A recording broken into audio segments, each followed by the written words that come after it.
Para nuestro nuevo capítulo de Innovar Podcast, queremos hablar, Paola, de un personaje histórico que se llama Julio César. ¿Quién fue Julio César, Paola? Bueno, Julio César fue considerado como una de las figuras más importantes de Roma en la antigüedad. ¿Y por qué queremos hablar de él? Pues porque básicamente el hombre marca muchos hitos. Él cambia toda una civilización, que Roma venía siendo una república, y a partir de él se convierte en lo que posteriormente va a ser un imperio. Y después de él se empieza a ver una serie de emperador tras emperador tras emperador por ese mismo imperio, hasta que llega, después de mucho tiempo después, la caída del imperio romano. Pero con Julio César tenemos el inicio de este imperio. ¿Cuándo fue la primera vez que escuchaste hablar de él? Bueno, me gustaría decir que en el colegio, pero había una serie muy bacana cuando yo era chiquitica, yo no me acuerdo ni siquiera por dónde la presentaban, que se llamaba Asterix y Obelix. ¿Lo viste alguna vez? Claro, me acuerdo que lo vimos juntos. Asterix y Obelix es una especie de cómics que, para aquellos que son fans de los cómics, no de Batman, no de DC, no de Marvel, nada de eso, estos eran unos cómics de época. Unos cómics que hablaban sobre un grupito de franceses, que en esa época no eran franceses, sino eran galos, y eran como indoeuropeos, indios de esa época, por decirlo así, eran tribus. ¿Qué pasaba con estas pequeñas tribus? Para la época de Julio César, uno de los trabajos de Julio César era conquistar Galia, donde vivían los galos. Y ahí es donde yo por primera vez también conocí a Julio César y entendí que las legiones romanas, que era un centurión, que, dicho, todo ello lo explican muy bonito, muy chévere. Yo me veía los muñequitos. Después creo que mi papá a la casa tuvo la oportunidad de llevarnos unos cómics, unos pastadura, que uno en medio de la ignorancia cuando se los tiró. Me los tiré. Y les eché tijera para hacer una tarea alguna tarea de colegio. Y hoy me arrepiento terriblemente porque ahorita los estábamos mirando en Amazon. ¿Y cuánto valía? La cajita estaba como en 900,000 pesos y nomás pailas que no lo traen a Colombia. Imagínense. ¿Quién sabe si se puedan conseguir en español? Yo creo que, y no, vean, el que los tenga de verdad, cuídelos. Eso es un tesoro.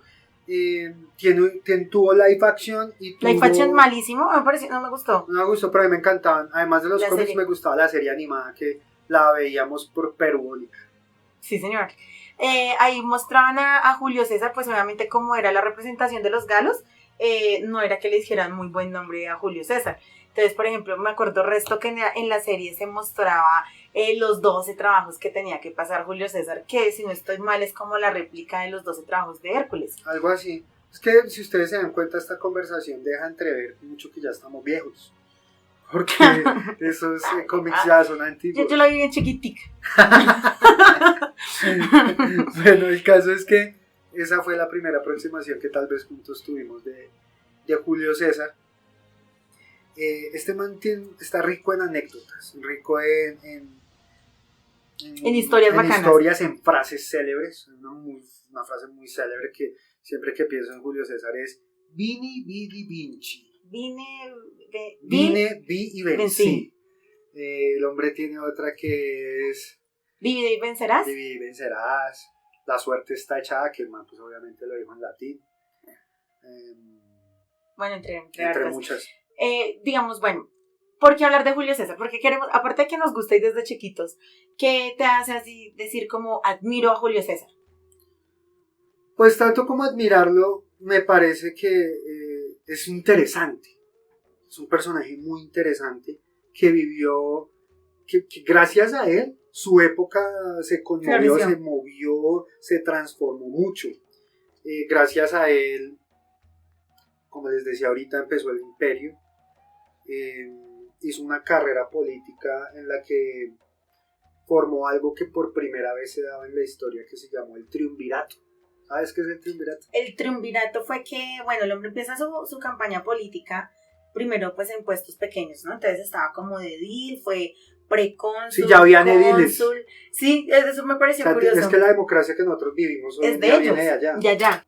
Y el hombre, pues habían dos manes, ¿sí? Y estaba Pompeyo y estaba Craso. Marcus Crassus. Marcus Craso. Entonces Craso era el de la plata. Era como el hombre más rico de todo Roma y el otro era pues duro en términos políticos. Pompeyo, que también le decían Pompeyo Magno. Sí, señor, Pompeyo Magno. Entonces, en algún momento pues con unas revueltas que hay en Roma, ellos dos se pelean, Craso y Pompeyo. Es que Craso y Pompeyo era como el Uribe y el Petro de la época, sí. Eran polos opuestos. Y entonces, Julio César vendría haciendo los acuerdos de paz. No sé. Sí, más o menos. Porque Julio César tiene algo bacano. Y es que dice, une. bueno, ustedes ahí peleando los dos, pues unamos fuerzas, usted es el que tiene la plata, usted es el que tiene el poder y los contactos y yo soy el que tengo las ganas. Entonces pónganme a trabajar que para eso soy bueno y a partir de ahí se crea el triunvirato que es un gobierno de 3. Los 3 tomaban las decisiones más importantes. La idea de poner a César en ese cargo de cónsul de Roma. ¿Qué es ser cónsul? Ser cónsul de Roma es como una especie de primer ministro, pero en la Roma prácticamente era una persona que tenía el mando de todas las legiones y de todos los ejércitos y era el encargado de ejecutar la expansión del imperio. O sea, era como el que era el general de los capitán generales. De los militares. El general de los generales. El general de los generales. Eso era un puestazo. Sí, pero antes de eso, él en su carrera política primero fue precónsul en Hispania. ¿Hispania qué fue? Hispania fue lo que hoy en día es Portugal y España, pero junto. Eso era Hispania, él fue precónsul allá. Hay una anécdota que pasa en Hispania y es que tú sabes cuál fue el personaje que él más admiró. Alejandro Magno. Él quería ser como Alejandro Magno. Que si ustedes se vieron el podcast de Alejandro Magno sabrán que el tipo es... Hicimos 3 podcasts de Alejandro Magno, ahí está para que lo miren.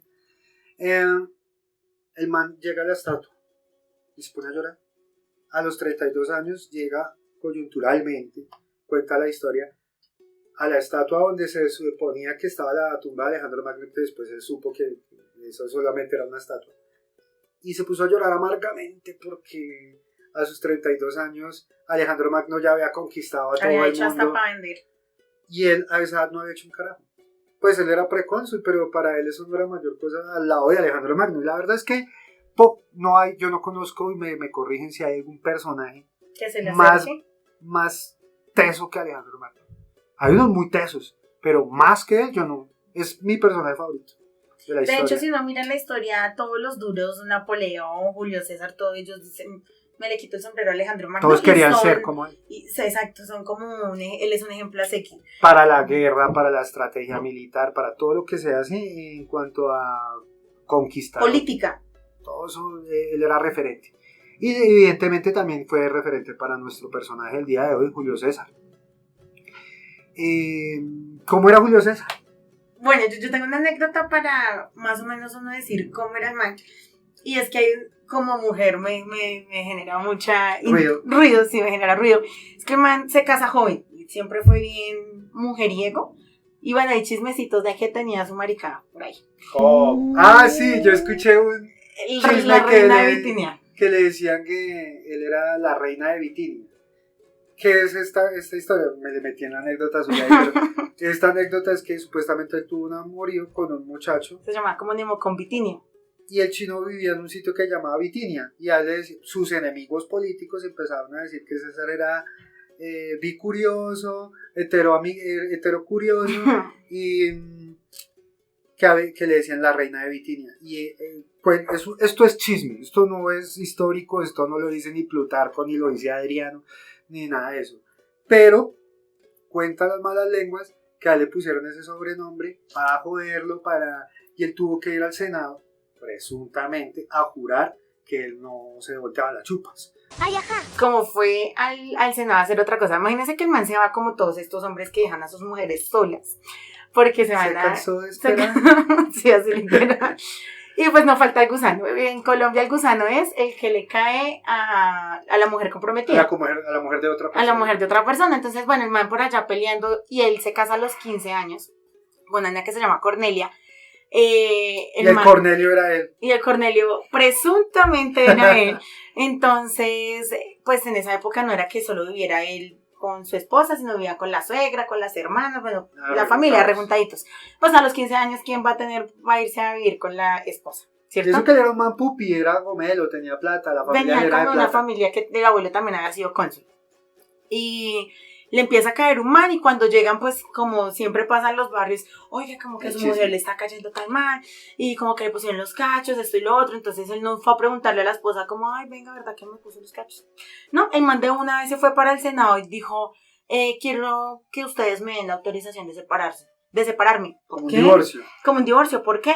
Porque la mujer de Julio César no solamente tiene que verse fiel, no solamente tiene que ser fiel, debe parecerlo. Entonces hay otra frase célebre No solo hay bacana, que no ser, sino solamente hay que parecer. ser, sino parecer, y pues ahí se divorcia. Entonces uno dice, bueno, el man tenía la testosterona bien arriba. Sí, entonces lo dejó uno pensando, ¿no? Si es...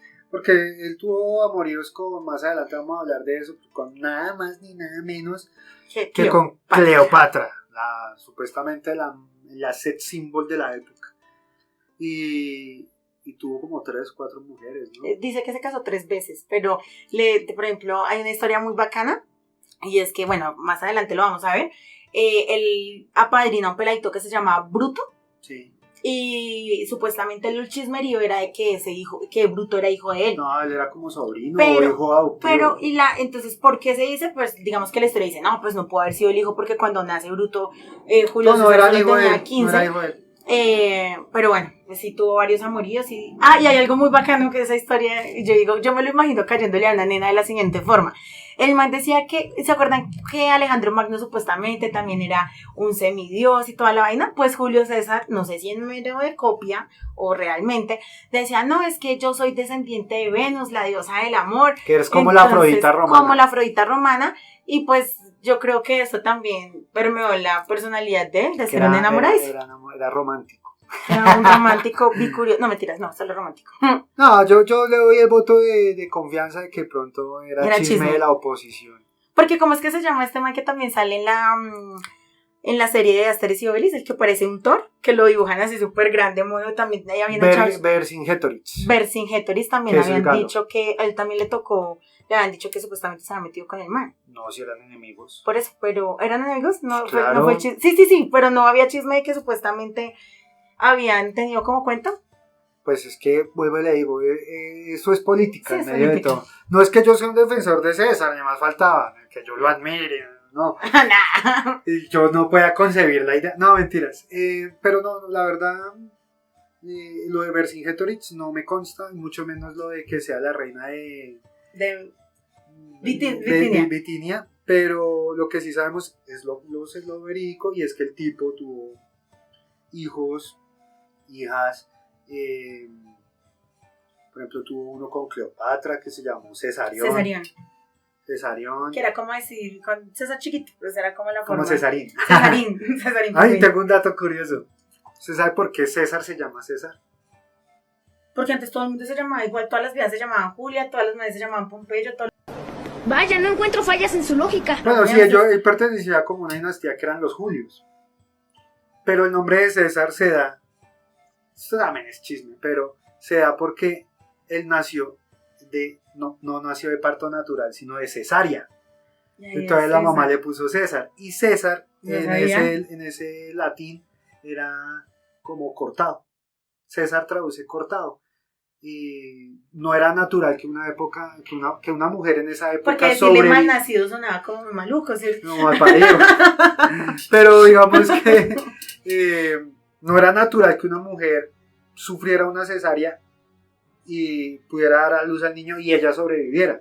Entonces, en honor a sobrevivir a la cesárea, le puso César al niño. Mira, pues no. Bueno, curioso. Pero el nombre de César, después de todo lo que él hace, pues pasa de que es un nombre en medio de todo pendejo. Es como si usted le pusiera César a su hijo. ¿Cuántos César habrían si ahorita todas las mujeres hacen cesárea? Bebés por cesárea? Pero después ese nombre, con la grandeza que él tiene, lo usan los rusos, y la forma rusa de decir César es zar. ¿Y en Alemania? Y en Alemania los emperadores alemanes les dicen Kaiser, que es una forma alemana de decir César. Y bueno, así hay muchos otros. De hecho, en el Imperio Romano, que se establece a partir de Julio César, la mayoría de los emperadores asumen el nombre de César, además del nombre que ellos tienen, como un respeto hacia el primer emperador, como un homenaje. Dicen que les traía buena suerte, etcétera, entonces por eso se ponían César. Pregunta, ¿tú crees que los nombres tengan que ver con la personalidad de uno? Yo he escuchado eso. O sea, que dicen como, ay, los Oscars son todos perros, un ejemplo. Un ejemplo, ¿no? No, yo no creo, ¿sabes? Los Oscars, no creo. No, pero sí dicen que muchas veces el nombre de uno... Porque entonces, ¿qué dicen de las Paolas? Que son muy inteligentes. ¿Sí? Todas. Como cuando uno dice, escucha a los comediantes que dicen, no es que las Danielas. Las son terribles. Pero sí, de pronto carga, de pronto sí carga algo para la personalidad. Bueno, esto sí ya es como huevona, muy pero esotérico, ¿no? muy esotérico, no ni idea. Volviendo al punto de quién era Julio César, yo tengo otra historia que a mí me llamó mucho la atención.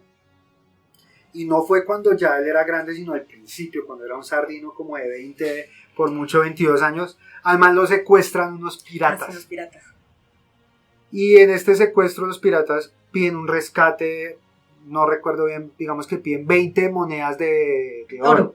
20 monedas de oro. Y en ese momento el gomelo de Julio César dice, ¿qué les pasa, weón? O sea, yo valgo más.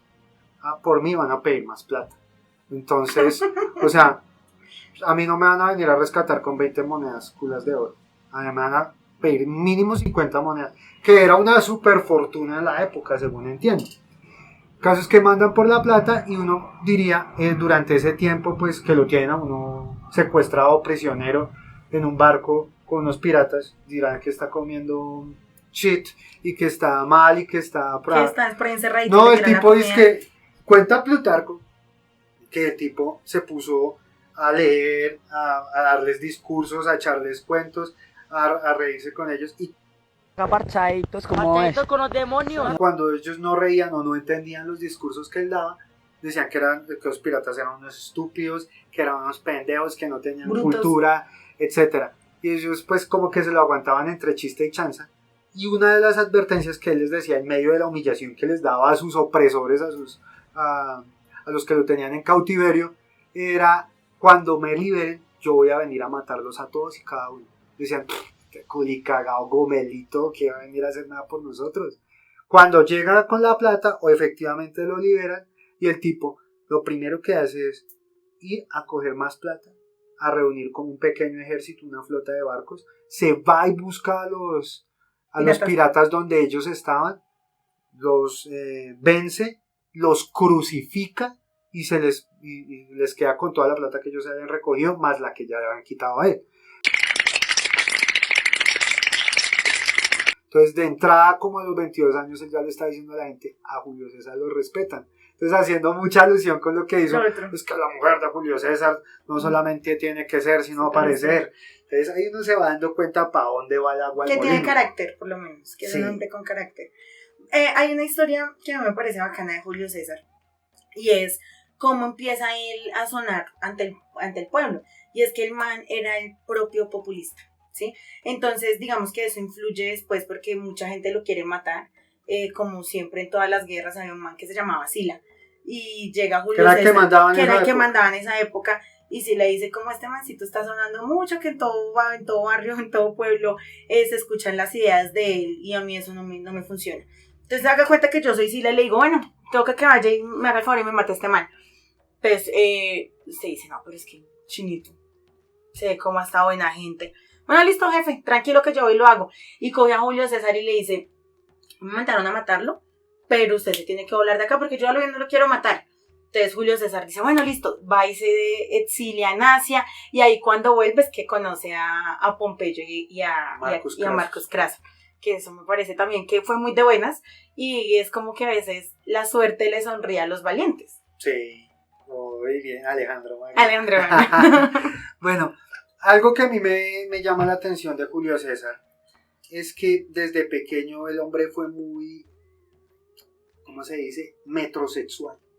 Ah, sí. El hombre era súper pinchado, le gustaba oler rico, andar siempre muy bien peinado, muy bien afeitado. Dicen que supuestamente el man se afeitaba de acá para abajo, hasta la punta de los pies. El man no le gustaba verse bello. Bueno, también es una política de los soldados que es más fácil. Se mantienen yo creo que era afeitados. Como porque era como también raro. El man era muy picado. Ay, algo bacano y que que en algún momento había escuchado era que el hombre sufría de epilepsia. Y eso le ha hecho, pues en algunas oportunidades le hizo ganar una batalla. Ahorita tú me contabas una historia que yo no sabía, y era que en algún momento estaban como en una batalla y el man le empieza a dar la epilepsia y todo el mundo de los soldados como, este man tiene tanta fuerza y tanto energía que ni siquiera su propio cuerpo lo puede controlar. La ignorancia de los soldados, ¿no? Porque, pues, a ver, el equipo del el ejército de Julio César no perdía ni media. Estos man lo ganaban todo porque duraron mucho tiempo combatiendo. En el tiempo en que fue cónsul en esta batalla contra los galos, se demoró 10 años. En ese triunvirato que recuerdan que eran Marcus Craso, Pompeyo y Julio César. Que con vaso, ¿no? Con vaso. Porque como su merced decía, el uno tenía el poder militar, el otro la plata y el otro las ganas. El otro las ganas. Entonces Julio César le dieron 5 años para ir a hacer la campaña de las Galias. Además se le daban 10 años. ¿Por qué no se le facilitó sacar esa campaña en 5 años? Porque los galos, ¿no? Los galos eran una especie de bárbaros que vivían en pequeñas tribus. Entonces el hecho de que usted venciera a esta tribu no significaba que usted hubiera conquistado el territorio, porque llegaba otra tribu y la reemplazaba, o ellos se mudaban. Haga cuenta como una especie de guerra de guerrillas, que llegaba el ejército, la milicia de Julio César, que eran por centurias, eran por bloques, y etcétera, ordenados, y a ellos les tocaba prácticamente pelear entre bosques, lo que se prestaba mucho para las tribus. Y ellos tenían como una especie de líder, los galos, que yo lo conocí por primera vez en Asterix y Obelix, y era como el príncipe, el rey guerrero de los galos, que era Vercingetorix. Vercingetorix, como lo pintan y como yo he visto en Google he visto las imágenes de las estatuas que montan de él, haga cuenta ver al Thor de Marvel. Un poquito menos pinta. Un poquito, pero sí, o sea, el man, la melena larga, altísimo, musculoso, mono. Ese era el enemigo de Roma en esa época. Y la tarea del man, cual Simón Bolívar de la época, era unir las pequeñas tribus para pelear contra Julio César. Pero nunca lo logró. O sea, tuvo acercamientos, pero es que los galos eran jodidos. De hecho, hay la historia del Rubicón. ¿Sí sabes lo del Rubicón? Pues más adelante. Que es cuando él está ahí, dura 10 años y se vuelve para Roma, pero cuando él se va a volver para Roma, pues ya la gente no lo consideraba amigo de Roma, porque él decía, si usted se demoró 10 años fue desperdicio de militares, económico. Entonces esa es la... Lo que pasa es que se dañó el triunvirato. El triunvirato se daña porque yo no sé si ustedes han escuchado o han visto la serie, o yo sé, es muy popular. Ustedes han escuchado hablar de Espartaco, el Espartaco. El Espartaco es una revolución de esclavos y de gladiadores romanos que se dio para esa época de César.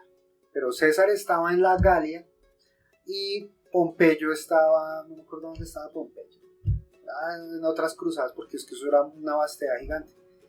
Resulta que Marcus Craso, que era el de la plata, pero no tenía poder militar, dijo, yo voy a derrotar a la rebelión del Espartaco. Él se va, pelea por allá, etcétera, gana, o efectivamente le gana al Espartaco, aunque el triunfo se lo roba a Pompeyo, pero el que da la pelea contra Espartaco fue Marcus Craso. Perdón, le quiero hacer una pregunta. Esta película de ¿dónde sale el gladiador? Sí. ¿Tiene que ver con Craso o no? No, el gladiador de Máximo Décimo. Sí, que ahí sale este man, el romano, que los pues no tiene nada. No, eso es 5 siglos después. No tiene nada que ver. Estoy mal. Con Marco Aurelio, que es ya uno de los emperadores romanos después de Julio César. Ya, yo me quedé con la duda. Bueno, entonces volviendo al Espartaco, entonces ya Marcus Craso queda como picado de tener poder militar, porque es que eso era lo que da el respeto en Roma. Y decide irse por allá a pelear y por allá lo mata. Entonces se dañó el triunvirato porque les faltaba Marcus Craso. Al ya no haber esa equivalencia en los poderes, Pompeyo dice, ¿en qué momentico Julio César está muy fuerte?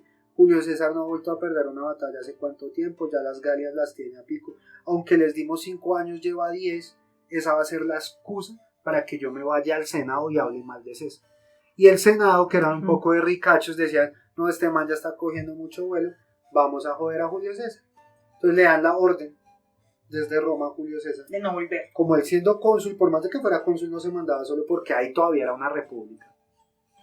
Y dijeron, devuélvase hermano y pone la cara acá. ¿Usted por qué se demoró tanto en las Galias? Entonces, estaba prohibido en Roma pasar el río Rubicón, o sea, entrar a Roma con los ejércitos. Ahí es donde el man dice, alea acte est, que es la suerte está hecha. Perdón mi latino, o sea, hace rato no lo practico. pero O sea, sí, a mí se me han olvidado también unas cositas griegas ahí, me toca practicar. Hace rato no grabamos.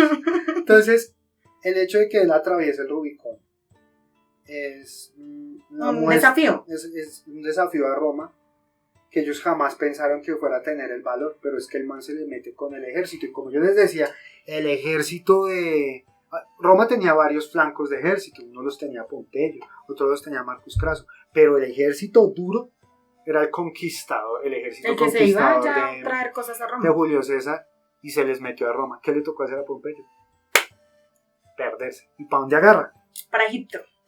Eso es un spoiler para los que no han visto el capítulo de Cleopatra y lo explicamos un poquito. Pero el man, bueno, Se vuela a Pompeyo porque le cogió miedo a Julio César. Miedo a Julio César. Y también yo pienso que él dijo, bueno, Egipto era como, no era de ellos, no era una colonia, sino era como una provincia que ellos tenían sus propias reglas, sus propios bueno, eran diferentes a los demás. Pagaban impuestos a Roma, pero tenían no el derecho a gobernarse. Exactamente. Entonces en esa época estaba como la pelea entre quién gobernaba en Egipto, que era Ptolomeo y Cleopatra. Y entonces, como eso era un boom de todos, como, uy, madre, Julio César y Pompeyo, ¿y a quién le vamos a hacer barra? ¿Y con quién nos vamos? Pues todos querían hacerle favores. Acá. Lambert. Sí, Lambert. Entonces, Pompeyo se vuela para Egipto pensando que, pues bueno, ya me puedo provisionar, mirar con quién puedo hacer alianzas estratégicas. Y poderme ir a pelear a Julio César. Y pues mentira, porque lo que usted dice, los que te llevan al ejército eran los duros, entonces Julio César era más llamativo por eso. Y el hermano de Cleopatra, que si no estoy mal se llamaba Ptolomeo XIII, lo mata. Y ahí llega Julio César. Lo mata y se lo entrega a César en una bandeja de plata. Y solo la cabeza. Pero qué rabia, porque es como que no le dejó a Julio César mirar la forma en cómo podía arreglar pues el tema político. Le dio mucha piedra cuando, o sea, se supone que él debería alegrarse porque era su enemigo, ¿no? Y que se lo estaban entregando en bandeja de plata. Pero lo que quería Julio César, y Julio César era un hombre de batallas, él lo que quería era cazarlo por su propia cuenta, ganarle por su propia cuenta, y se le hacía como un deshonor que se lo entregaran así. Y que decía también que un simple egipcio no tenía la potestad para matar un solo ciudadano romano. Claro. Había otra cosa, y es que estos dos manes, Pompeyo y Julio César, eran suegros y César familia. Era el suegro de Pompeyo, porque Julio César tuvo una hija que se llamaba Julia, y para afianzar esas alianzas de ese triunvirato, le da la hija. Pompeyo se casa con Julia, que después se muere, y todo eso se prestó para que ellos se alejaran mucho. A Julio César le dio mucha rabia que le hubieran matado a su presa. Sí, de hecho, o sea, él era el suegro porque Julio César, el segundo matrimonio es Pompeya. Se casa con Pompeya, que es la hija de Pompeyo. Ellos se pasaban las viejas así. Sí. El caso es que eso se prestó para que Cleopatra le fuera de buenas. Se le metiera al cuarto a Julio Oiga, César. mire que yo que lo escucho, siento como que la historia se repite, porque en Alejandro Magno él también se queda con las ganas de matar a Darío y otros pues el que mata a Darío. Que era Besos. La historia tiende como a repetirse, ¿no? Sí, traicioneros y prestados. Y gusanos y esto. Este mundo es desde el inicio. El caso es que... Bueno, llega Julio César allá, después cuando matan a Pompeyo, y ahí es cuando conoce a Cleopatra. Cleopatra se le mete en las sábanas, porque sí, esa fue la idea, la vieja quería el favor, así como Ptolomeo mató a Pompeyo para ganarse el favor de César y no lo logró, o sea, le salió el tiro por la culata, pues la que se ganó el favor de César fue Cleopatra. Y empieza Julio César a darle todo el apoyo a Cleopatra. Ese idilio tan tremendo. Sí, Fue tanto idilio que el man, bueno, qué lindo, ojalá hicieran eso por uno. Y es que cuando esa cara que no va a pasar, pero el man llega y le hace hasta una estatua en la propia casa cuando él se devuelve para Roma y le hace una estatua gigante a Cleopatra, se mete una tragada impresionante de ella y pues digamos que yo creo que ahí uno mira y yo siento que Julio César fue un aprovechado, o sea, en términos de relación. Cuando se mete con Cornelia era porque la nena era, o sea, la primera esposa era porque ella era hija de un man que era un político re duro de los populares. Cuando se mete con Pompeya, pues obviamente para que fuera el triunvirato más sólido, fueran familia. Y luego se mete con Cleopatra, que también... O sea, él tenía hipergamia. Hipergamia es un concepto en el que una mujer o un hombre buscan meterse con una persona de mejor posición. Y de eso es de lo que sufren las mujeres, de hipergamia. Y los hombres como Julio César. Los hombres como Julio. Lo que pasa es que cuando un hombre también lo hace, se ve mal. ¡Qué porquería! No, mentira. El caso es que, bueno, o sea, volviendo al tema y al meollo del asunto, Julio César empieza a ser mal visto en Roma por andar de amoríos con Cleopatra. Sí, porque hay una historia que cuentan que, por ejemplo, el man se mete como, bueno, no me acuerdo cuántos días no sale, no trabaja, no nada, por estar en las aguas de ella. Dándole los duro al intentos maraqueo. de Cesarión. Ahí tienen a Cesarión. Cesarión. Al pequeño Cesarión, que después va a ser Ptolomeo 15. 16 más o menos. Algo así. Sí, no, Ptolomeo 13 era el hermano mayor, estaba Ptolomeo 14 que era el hermano menor, ese es Ptolomeo 15. Vendría siendo Ptolomeo 15. Ptolomeo 15, que es el Cesarión, que no fue un hijo como tal reconocido porque pues ya después va a pasar lo de los idus de marzo. ¿Sabes qué significa idus de marzo? Eso es la fecha conmemorativa de la muerte de Julio César, ¿no? De que a él lo matan, yo me acuerdo muy clarito de la fecha, que es el 15 de marzo. Y el 15 de marzo se dice idus es porque es una noche clara y es porque hay luna llena. ¿Es un cambio de luna o algo así? Sí, hay luna llena, entonces el idus de marzo es claridad, un día claro, una noche clara, perdón. Okay. O sea, tiene su esoterismo la vaina. Siempre todo. ¿Ustedes han visto el Chavo del Ocho? Que Don Ramón dice cuando el chavo le pega sin querer y que él cae así chistoso y le dice: ¿tú también, bruto, hijo mío? Tú también, bruto, hijo mío. ¿Se lo has escuchado? Sí. Eso es una palabra célebre de Julio César. Lo que pasa es que Chespirito era un hombre muy ilustrado. Sí, ¿cuál era la otra frase que usaba Chespirito? Esa no es de Winston Churchill. Pero el caso es que ese tú también, bruto, hijo mío. Bruto era una especie de hijastro o de sobrino de una persona que él apadrinó desde muy niño. Bruto era hijo de una persona que quería mucho a Julio César y Julio César le ayudó para que hiciera carrera política, lo metió al Senado, pero este berraco, junto con el Senado, le tenían envidia y temor a Julio César. ¿Sabe también por qué pasa lo de los idus? Porque el man él mismo hace que el Senado le dé a él algo que se llama dictador perpetuo. Y entonces la gente dice, y era algo como que él iba a ser el que gobernaba vitaliciamente. Entonces la gente, man, ¿qué? Y aparte empieza a vestirse como de púrpura. Y entonces uno dirá, bueno, ¿y eso qué tiene que ver un color? Pues porque para conseguir esas telas, no sé cómo hacían, pero la tela púrpura era de las más... Para conseguir y teñir las telas de color púrpura habían que matar unas ostras, unos animales marinos, cuya sangre teñía la ropa de un color púrpura. Pero entonces muchas vidas se sacrificaban en la consecución de las benditas ostras. Y el man dice, quiero ser dictador perpetuo, y llega con o sea, vestido así con las pieles moradas y todo el mundo. Y lo que más les metió miedo a los del Senado es que él usaba esa balaquita como de... ¿Los olivos? De olivos. Y esto hacía alusión a cuando hubo reyes en Roma, antes de la República, hubo unos reyes que usaban la coronita de olivo. Entonces él llegó así y dijo, no, este man nos quiere dañar la República, Y entonces Bruto, como yo les venía comentando, se amanguala con todo el Senado, le ponen una cita y entre todos lo apuñalan. La última puñalada. La última puñalada se la da Bruto y es cayendo, esto es presuntamente, porque pues nadie sabe las últimas palabras que dijo Julio César. Yo creo que esto se toma mucho de Julio César de Shakespeare, pero pues la verdad no me he leído la obra, pero asumo que es así. Entonces si usted tiene el dato concreto de dónde sale esta versión de las últimas palabras de Julio César, nos lo deja en los comentarios, porque yo no sé, yo tengo el chisme, y el chisme es que sus últimas palabras fue mirar a Bruto, que le metió la última puñalada y le dijo, tú también, Bruto, hijo mío. Bueno, esa fue la muerte de Julio César, pero acá no acaba la historia, porque Julio César está lleno de unas anécdotas muy ricas. ¿Tienes alguna otra anécdota que... Mire, acordando, si me acuerdo de una vez, se la voy contando.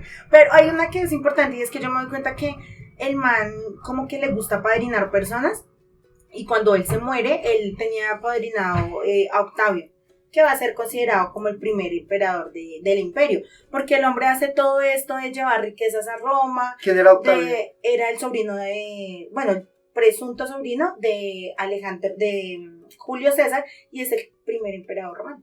El primero, porque es que después de que se muere Julio César, él mantenía un general anexo a él, que era Marco Antonio, que es el que posteriormente va a estar de amor y de pipí cogido durísimo con Cleopatra, el antiguo peluchito, el antiguo amor de Julio César. Pero dice la historia que Cleopatra y Marco Antonio, eso sí se amaron berracamente, y que con Julio César fue una vaina más de conveniencia. Se da otro triunvirato después del primero, que fue Marcus Crassus, Pompeyo y Julio César. Está este Octavio, que es el sobrino de Julio César, que era el más opcionado a ser el siguiente César.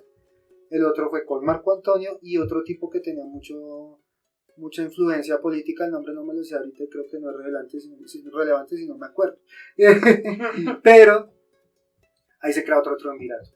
Julio César era un man de armas tomar. A partir de él se dan los emperadores, o sea, el imperio romano. Algo bacano que hizo ese man fue lo del calendario. Ah, sí. El calendario como lo conocemos hoy se ve afectado por Julio César en medio de ese ego, y también porque tenía unos problemas porque los meses y los días no cuadraban.